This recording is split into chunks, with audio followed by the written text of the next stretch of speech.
مهیار تمیمی.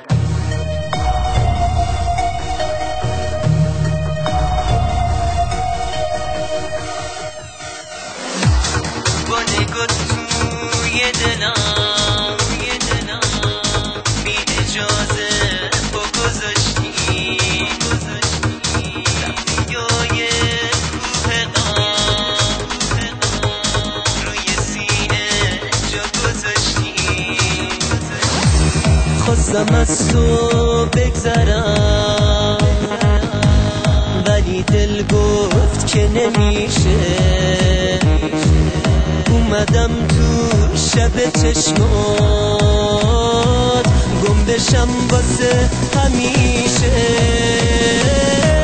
گفتم این شب چه سیاه، گفتی ماه من نمیشی.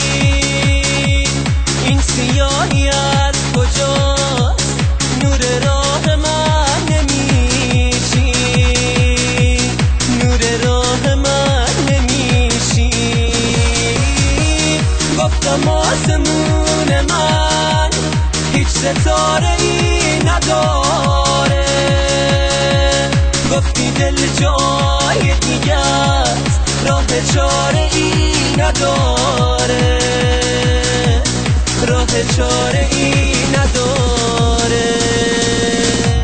گفتم این چشمای خیس، گفتی از من ننویس. گفتی از من ننویس. گفتم این راه دراز، گفتی باغم تو بساز. گفتی باغم تو بساز.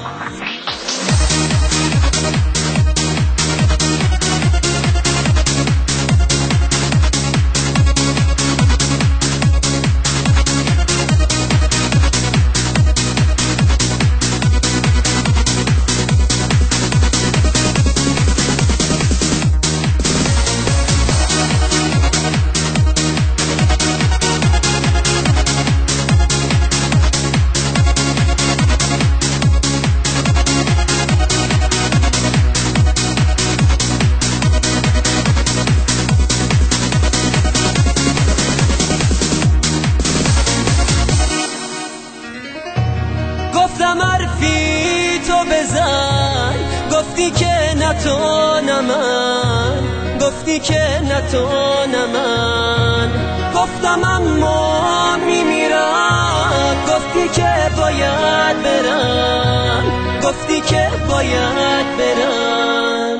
گفتم این شب چه سیاست، گفتی ماه من نمیشی. این سیاهی از کجاست، نور راه من نمیشی. نور راه من نمیشی. گفتم آسمون من هیچ ستاره ای نداره. گفتی دل جای دیگه است، راه چاره ای نداره.